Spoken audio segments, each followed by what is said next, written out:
بسم اللہ الرحمن الرحیم۔ اللہ کے رسول صلی اللہ علیہ وسلم نے فرمایا، جو شخص اللہ تعالیٰ سے دعا کرے، اللہ تعالیٰ اسے یا تو اس کی مانگی ہوئی چیز دے ہی دیتا ہے یا اس دعا کے برابر آئندہ آنے والی کوئی مصیبت دور فرما دیتا ہے، بشرطے کہ اس نے دعا میں کوئی گناہ کرنے یا رشتہ داری توڑنے کی بات نہ کی ہو۔ اللہ کے رسول صلی اللہ علیہ وسلم نے فرمایا، رب تعالیٰ نے اعمال لکھنے والے فرشتوں کو حکم دیا کہ جب میرا بندہ گناہ کا خیال کرے تو نہ لکھو، جب کرے تو ایک گناہ لکھو، اور اگر ارادہ گناہ کر کے توبہ کرے، گناہ نہ کرے تو باز آ جانے اور گناہ نہ کرنے کی نیکی لکھ لو، اور میرا بندہ کسی نیکی کا ارادہ کرے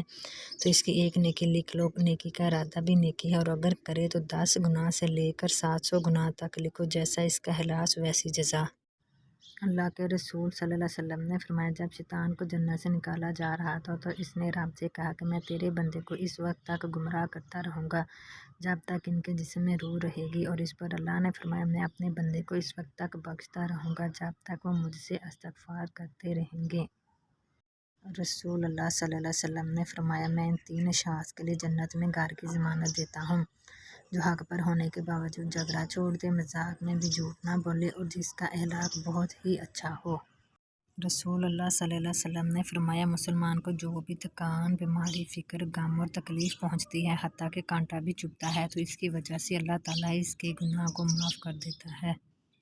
رسول اللہ صلی اللہ علیہ وسلم نے فرمایا، مہدی میری اولاد میں سے ہوگا، چوڑی پیشانی والا اور باریک لمبی ناک والا ہوگا، وہ زمین کو عدل انصاف سے یوں بھر دے گا